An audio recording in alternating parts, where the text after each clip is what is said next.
Hello everyone, आप सभी का संकट मोचन एकेडमी में स्वागत है। मैंने पिछले वीडियो में कुछ साधारण ब्याज के क्वेश्चन हल किए थे। ये साधारण ब्याज का सेकंड पार्ट है। और कुछ क्वेश्चन को समझते हैं। लिखा है, यदि कोई धन 4 वर्षों में 5 गुना हो जाता है तो ब्याज की दर ज्ञात करना है। तो ब्याज की जो दर होती है, जो एक वर्ष में जितने पैसे अधिक दिए जाते हैं मूलधन से, वो ब्याज दर कहलाता है। तो 4 वर्षों में क्या हुआ कि जो मूलधन था उससे 5 गुना हो जाता है। मान लो मूलधन जो था वो 100 रुपये थे, ठीक, या अपने आप में 100% था, और 4 वर्षों में 5 गुना, तो 100 का 5 गुना हो जाएगा 500। ठीक है। तो ये जो मिश्र धन है हमारा 100 से 500% हो जाता है। ठीक है। अब लिखा है कि ब्याज की दर ज्ञात करना है। तो यहाँ पे ब्याज देखो कितना पड़ा, 400 रुपये। 400 रुपये ब्याज अधिक देना पड़ा, तब ये 500 हुआ। 100 रुपये, 100 मूलधन था, 400 ब्याज, तब टोटल मिश्र धन हुआ 500। तो ये जो 400 ब्याज हुआ वो कितने वर्षों में हुआ, 4 वर्षों में। तो ये 4 वर्षों में 400 हो रहा है, तो एक वर्ष में कितना होगा, तो इस 400 में से इस 4 का भाग दे देंगे तो आ जाएगा 100। तो एक वर्ष में 100 रुपये ब्याज दे रहा है, तो ब्याज की दर हो जाएगी 100%। तो आंसर यही आ जाएगा। क्वेश्चन कह रहा है, साधारण ब्याज के कितने प्रतिशत वार्षिक दर से कोई धन 15 वर्षों में 4 गुना हो जाएगा। तो यहाँ पर कितने प्रतिशत वार्षिक दर पूछी गई है।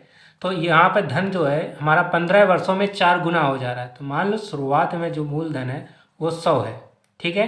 तो 15 वर्षों में कितना हो जाता है, 400 हो जाता है। तो 100 का 4 गुना, 100 का 4 गुना कितना होगा, 400। ठीक है। तो मिश्र धन हमारा 400 आ गया। अब यहाँ से जब 100 से 400 हो गया तो यहाँ पर ब्याज कितना पड़ेगा, 300 पड़ेगा। ठीक है। जब 300 ब्याज दोगे और ये मूलधन 100, तब टोटल 400 हो पाएगा। ठीक है। तो यहाँ पे ब्याज जो है वो 300 पड़ रहा है। तो ये 300 ब्याज आप कितने 15 वर्षों में देना पड़ रहा है। तो यहाँ पे 15 वर्षों में उसे ब्याज देना पड़ रहा है 300। तो एक वर्ष में उसे कितना देना पड़ेगा, तो एक वर्ष में उसे देना पड़ेगा 300/15, 15 दूनी 30, तो एक वर्ष में 20 देना पड़ेगा। ठीक है। तो एक वर्ष में जितना भी हम ब्याज देते हैं वो हमारी दर होती है। ठीक है। तो ये वार्षिक दर आ जाएगी 20%। इसी प्रकार अगला क्वेश्चन है, कोई धन कितने प्रतिशत ब्याज की दर से 3 वर्षों में 7 गुना हो जाएगा। तो मान लो शुरुआत में जो मूलधन था वो 100 था, और 3 वर्षों में 7 गुना, तो 100 का 7 गुना हो जाएगा 700। जो हमारा मिश्र धन है वो मूलधन का 7 गुना हो जाता है। तो 100 का 7 गुना होगा 700। जब ये 700 हो गया तो यहाँ ब्याज कितना पड़ रहा है, 600 रुपये। 100 मूलधन था, 600 ब्याज पड़ा, तब टोटल 700 हो गया। तो ये 600 रुपये जो ब्याज पड़ रहा है वो 3 वर्षों में देना पड़ रहा है। कितने वर्षों में, 3 वर्षों में। तो एक वर्ष में देना पड़ेगा,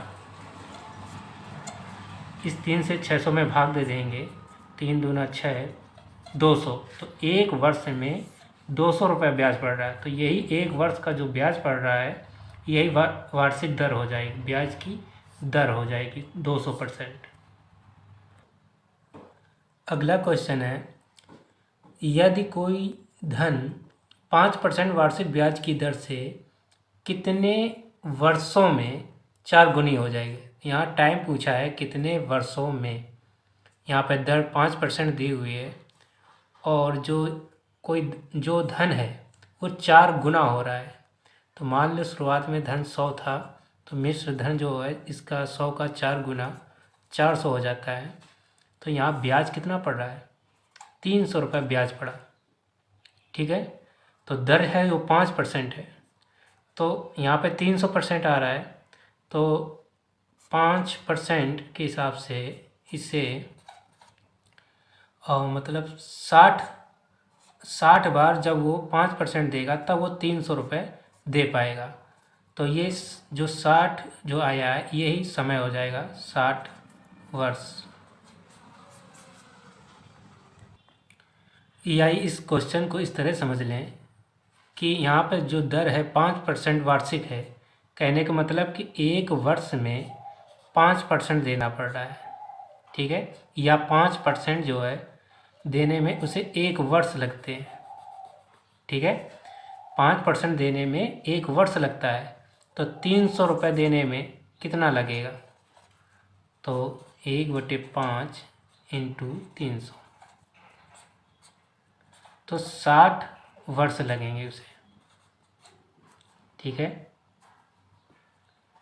60 वर्ष लगेंगे। 5% देने में एक वर्ष लगता है, तो 300% देने के लिए उसे 60 वर्ष लगेंगे।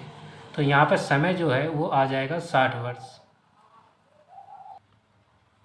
अगला क्वेश्चन है, यदि कोई धन साधारण ब्याज 6 वर्ष में उस धन का 3 गुना हो जाता है। यहाँ मिश्र धन की बात नहीं हो रही है, यहाँ पर सीधा डायरेक्ट साधारण ब्याज कह दिया है। तो यहाँ बात साधारण ब्याज की हो रही है, ठीक है। तो अब ये मान लो शुरुआत में हमारा जो मूलधन था वो 100% था, ठीक है। अब जो साधारण ब्याज है 6 वर्ष में 3 गुना हो जाता है, तो ब्याज जो है इस 100 का 3 गुना कितना हो जाएगा? 300, ठीक है। तो अब ये ब्याज है, टोटल ब्याज है, ठीक है। तो अब हमें क्या ज्ञात करना है? ब्याज की दर ज्ञात करना है, ठीक है। ब्याज की दर ज्ञात करना है। तो जो ये 300 ब्याज है वो कितने वर्षों में देना पड़ रहा है? 6 वर्षों में देना पड़ रहा है, ठीक है। तो ये 6 वर्षों में 300 देना पड़ रहा है, तो एक वर्ष में कितना देना पड़ेगा? तो एक वर्ष में उसे 50 देना पड़ेगा, तब 6 वर्षों में 300 दे पाएगा। तो एक वर्ष में जितना ब्याज दे रहा है वही दर होगा। तो ये दर हमारी जो होगी वो हो जाएगा 50%। इसी प्रकार अगला क्वेश्चन है, यदि किसी धन को 9% साधारण वार्षिक ब्याज की दर से लगाया गया है, तो बताओ कि कितने वर्ष बाद उस धन का ब्याज मूल धन का 4 गुना हो जाएगा। तो यहाँ पे मिश्र धन की बात नहीं कर रहा है, यहाँ पे बात हो रही है ब्याज की, धन का ब्याज। तो यहाँ ब्याज की बात हो रही है, जो ब्याज है वो मूल धन का 4 गुना हो जाता है। तो मान लो मूलधन 100 है, तो ब्याज कितना हो जाएगा? ब्याज हो जाएगा 4 गुना यानी कि 400, ठीक है। अब ये 400 जो ब्याज है 9% वार्षिक दर से देना पड़ रहा है। कहने का मतलब कि जो 900% देने के लिए 9% देने के लिए एक वर्ष लगता है, ठीक है। तो 9% देने के लिए एक वर्ष लगेगा, तो 400 ब्याज देने के लिए कितने वर्ष लगेंगे? तो 1/9 इंटू 400, तो 9 का भाग 400 में दे देंगे तो आ जाएगा 44.44, ठीक है। तो इतने वर्ष लग जाएंगे।